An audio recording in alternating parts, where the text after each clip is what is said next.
नमस्कार, मी स्वाती तुमचं आपल्या टेस्टी किचनमध्ये खूप खूप मनापासून स्वागत करते. उन्हाळा म्हटलं तर आईस्क्रीम तर आलंच आणि आईस्क्रीममध्ये सगळ्यांच्या आवडीचं आईस्क्रीम कोणतं असेल तर ते म्हणजे राजभोग आईस्क्रीम. जिभेवर ठेवताच विरघळणारं, अजिबात आईस क्रिस्टल नसलेलं क्रीमी राजभोग आईस्क्रीम आज आपण इथे बनवणार आहोत. राजभोग आईस्क्रीम बनवणं अगदी सोपं आहे आणि खूपच क्रीमी आणि सॉफ्ट असं अगदी बाजारात मिळतं तसं हे आईस्क्रीम बनवून तयार होतं. चला तर लगेचच रेसिपीला सुरुवात करूया. तर राजभोग आईस्क्रीम बनवण्यासाठी इथे मी एक पातेलं घेतलेलं आहे. पातेलं किंवा कोणतंही भांडं घ्या, ते फक्त जाड तळाचं असावं.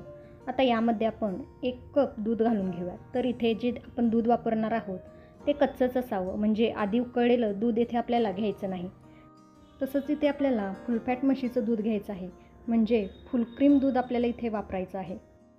आता यामध्ये आपल्याला घालायचं आहे पाव कप दूध पावडर. कोणत्याही ब्रँडची दूध पावडर तुम्ही इथे वापरू शकता. तसंच हे दूध पावडर तुम्हाला कोणत्याही किराणा मालाच्या दुकानात अगदी सहज मिळेल. सोबतच यामध्ये आपल्याला 1 टेबलस्पून कॉर्नफ्लॉवर घालायचं आहे. आता सगळ्यात शेवटी आपल्याला यामध्ये पाव कप पिठी साखर घालायची आहे. पिठी साखर नसेल तर साखर मिक्सरला फिरवून त्याला बारीक करून ती इथे तुम्ही वापरू शकता.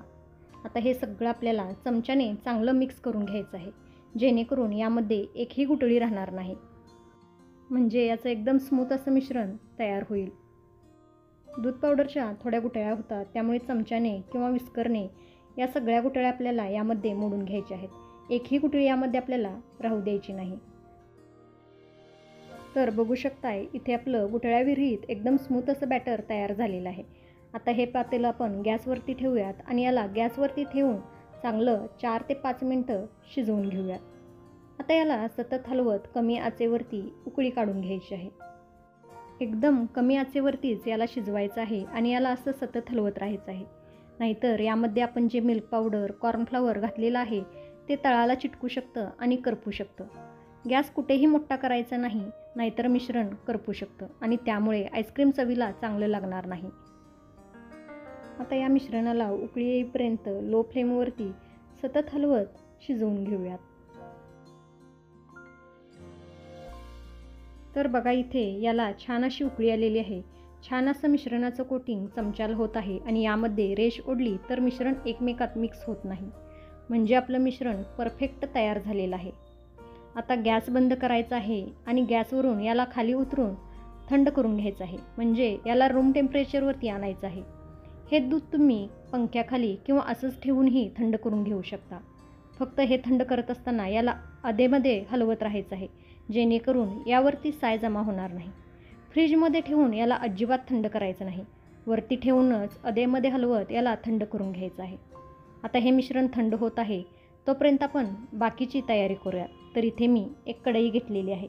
आता यामध्ये कट केलेले काजू, बदाम आणि पिस्ता घालायचे आहेत आणि हे आपल्याला मंद आचेवरती हलकेसे भाजून घ्यायचे आहेत. इथे तुम्ही तुमच्या आवडीप्रमाणे ड्रायफ्रूट्स घालू शकता. तसंच त्यांचं प्रमाणही तुम्ही तुमच्या आवडीप्रमाणे कमी जास्त करू शकता. तर इथे मी साधारण 2 ते 3 टेबलस्पून इतके प्रत्येकी ड्रायफ्रूट्स घेतलेले आहेत. आता हे ड्रायफ्रूट्स आपण मंद आचेवरती 1 ते 2 मिनटं हलकेसे भाजून घेऊयात.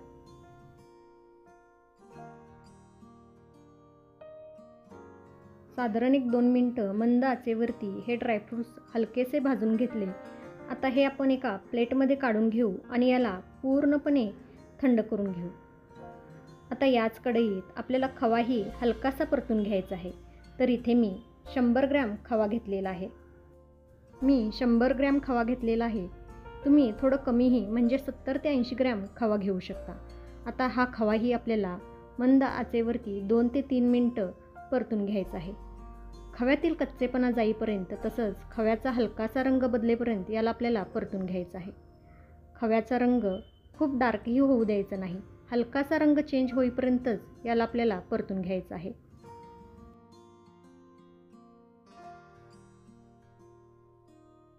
तर बघा इथे मी यालाही 2 ते 3 मिनटं सतत हलवत लो फ्लेमवरती हा खवा चांगला परतून घेतलेला आहे. हलकासा रंग चेंज झालेला आहे, तुम्ही बघू शकताय.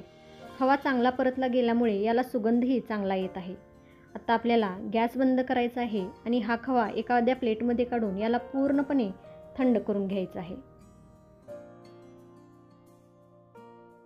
आता इथे आपण एका भांड्यात व्हिप क्रीम घेऊ. तर इथे आपल्याला 1.25 कप व्हिप क्रीम घ्यायचं आहे, म्हणजे 1 कप आणि पाव कप इतका. तुम्ही कोणत्याही ब्रँडचा व्हिप क्रीम इथे वापरू शकता. आणि हे व्हिप क्रीम तुम्हाला कोणत्याही केकचं रॉ मटेरियल मिळतं तिथं अगदी सहज मिळेल. आता इथे आपण जे व्हिप क्रीम घेतलेलं आहे ना, ते एकदम थंडगार आहे, पण लिक्विडी कन्सिस्टन्सीमध्ये आहे. तर तुम्हाला इथे एक गोष्ट लक्षात ठेवायची आहे की जे तुम्ही व्हिप क्रीम वापराल त्यामध्ये अजिबात बर्फ जमा झालेला असू नये, म्हणजे आईस क्रिस्टल्स असलेलं असू नये. थंडगार पण लिक्विडी कन्सिस्टन्सीमधलं असावं. तर इथे आपल्याला ही व्हिप क्रीम चांगली फेटून घ्यायची आहे. तर बीटरने साधारण 3 ते 4 मिनटं याला आपल्याला बीट करायचं आहे. तर अशा इलेक्ट्रिक बीटरने याला 3 ते 4 मिनटं फेटून घेऊयात.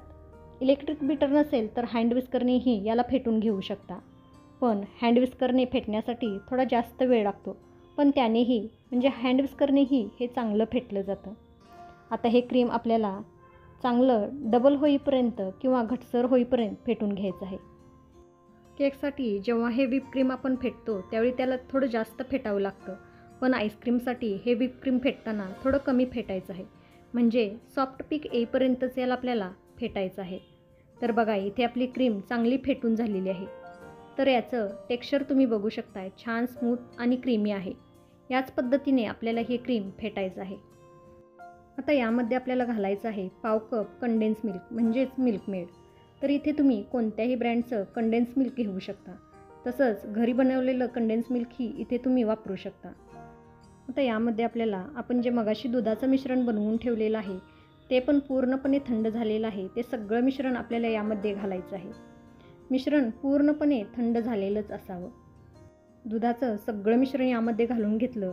आता यामध्ये आपल्याला दुधामध्ये भिजवलेलं केशर घालायचं आहे. तर इथे मी थोड्या केशराच्या काड्या गरम दुधामध्ये तासापूर्वी भिजायला ठेवलेलं होतं. केशर दुधामध्ये छान भिजलं गेलेलं आहे. दुधाला मस्त रंग आलेला आहे. आता हे केशराचं दूध आपण यामध्ये घालून घेऊयात. केशरचं दूध घातल्यामुळे आईस्क्रीमला छान कलर येतो, पण केशरऐवजी यामध्ये तुम्ही 2 ते 3 थेंब लिक्विड पिवळा कलरही वापरू शकता.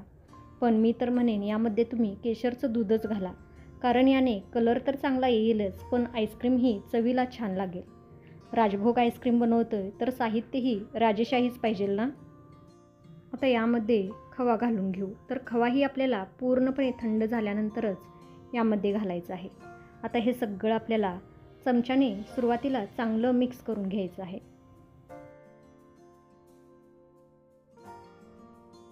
आता यामध्ये जो आपण खवा घातलेला आहे ना, तो असा चमच्याने मिक्स करून व्यवस्थित मिक्स होणार नाही. त्याकरता परत एकदा याला इलेक्ट्रिक बीटरने साधारण 1 मिनिटभर याला फेटून घ्यायचं आहे, म्हणजे सगळा खवा यामध्ये व्यवस्थित मिक्स होईल. तर तुम्ही बघू शकताय साधारण मिनिटभर मी याला फेटून घेतलेला आहे. केशरमुळे याला एकदम मस्त कलर आलेला आहे, तुम्ही बघू शकताय. आईस्क्रीम सेट झाल्यानंतर तर कलर अजूनच खुलून येतो. सगळं चांगलं फेटून घेतलं. आता यामध्ये आपल्याला घालायचे आहेत ड्रायफ्रूट्स. तर जे मगाशी आपण ड्रायफ्रूट्स हलकेसे भाजून घेतले होते ते ड्रायफ्रूट्स यामध्ये घालू आणि याला चांगलं मिक्स करून घेऊ. तर यातीलच मी थोडे ड्रायफ्रूट्स शिल्लक ठेवलेले आहेत आईस्क्रीम गार्निशिंग करता. आता ड्रायफ्रूट घातल्यानंतर याला अगदी थोडंसं फेटून घ्यायचं आहे, फक्त ड्रायफ्रूट्स चांगले मिक्स होईपर्यंत, काही सेकंदच. तर इथे आपलं राजभोग आईस्क्रीमचा बेस तयार झालेला आहे. अगदी मस्त कलर आलेला आहे केशरामुळे आणि एकदम क्रीमी बेस तयार झालेला आहे. आता आपण हे आईस्क्रीम सेट करून घेऊयात. तर आईस्क्रीम सेट करण्यासाठी मी इथे असा मोल्ट घेतलेला आहे. तुम्ही प्लास्टिकचा एअरटाईट डबा घेतला तरीही चालेल. आता या मोल्टमध्ये हे आईस्क्रीमचं मिश्रण घालून घेऊयात.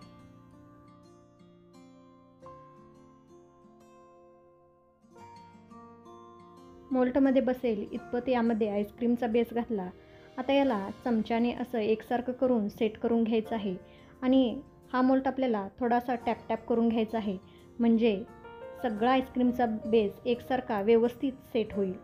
आता यावरती आपल्याला परत थोडंसं ड्रायफ्रूट्स घालून गार्निशिंग करून घ्यायचं आहे. तुम्हाला हवं असेल तर घाला, नाही घातला तरीही चालेल. आता इथे जो उरलेला आईस्क्रीमचा बेस होता तो मी इथे प्लास्टिकच्या एअरटाईट कंटेनरमध्ये काढून घेतलेला आहे. आता जर यावरती तुम्हाला ड्रायफ्रूट्स घालून हे गार्निशिंग करायचं नसेल तरीही चालेल. आईस्क्रीम सर्व करताना गार्निश केला तरीही चालेल. ड्रायफ्रूट्सने छान गार्निशिंग करून घेतलं.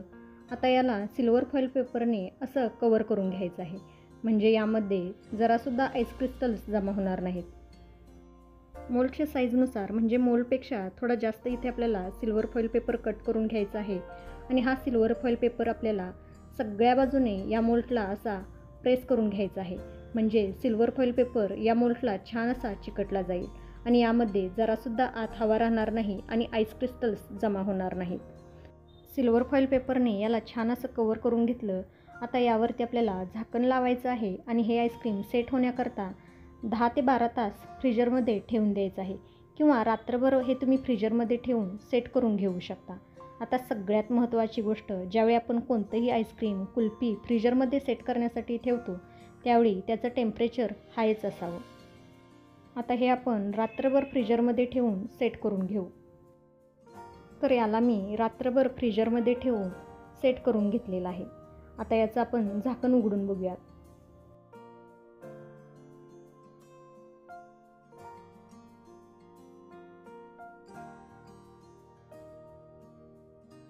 आईस्क्रीम छान असं सेट झालेलं आहे, तुम्ही बघू शकताय. याचा कलर तर अजूनच खुलून आलेला आहे. आता हे आईस्क्रीम आपण सर्व करूयात. तर याला मी स्कूपरने स्कूप करणार आहे, पण स्कूपर वापरण्याआधी याला आपल्याला पाण्यातून बुडवून घ्यायचं आहे, म्हणजे आईस्क्रीम स्कूप केल्यानंतर व्यवस्थित निघतो. आईस्क्रीम स्कूप करतानाच तुम्हाला जाणवत असेल की आपला आईस्क्रीम किती सॉफ्ट झालेला आहे. यामध्ये अजिबात आईस क्रिस्टल्स जमा झालेले नाहीत. मस्त क्रीमी असं आपलं राजभोग आईस्क्रीम तयार झालेलं आहे. तर इथे तुम्ही याचं टेक्स्चर बघू शकताय. अगदी सॉफ्ट आणि क्रीमी असं तयार झालेलं आहे. चवीला तर अगदी मस्त, मार्केटपेक्षा भारी झालेलं आहे. मस्त सॉफ्ट क्रीमी राजभोग आईस्क्रीम तयार झालं. तर आजची ही राजभोग आईस्क्रीमची रेसिपी कशी वाटली हे मला कमेंट करून नक्की सांगा. रेसिपी आवडली असेल तर प्लीज लाईक करा, आपल्या प्रियजनांसोबत शेअर करा. तसंच टेस्टी किचनला अजून सबस्क्राईब केला नसेल तर प्लीज सबस्क्राईब करा. परत भेटू अशाच एका छानशा रेसिपीसोबत. तोपर्यंत मस्त खा, टुमटुमीत राहा. Bye bye. Thanks for watching.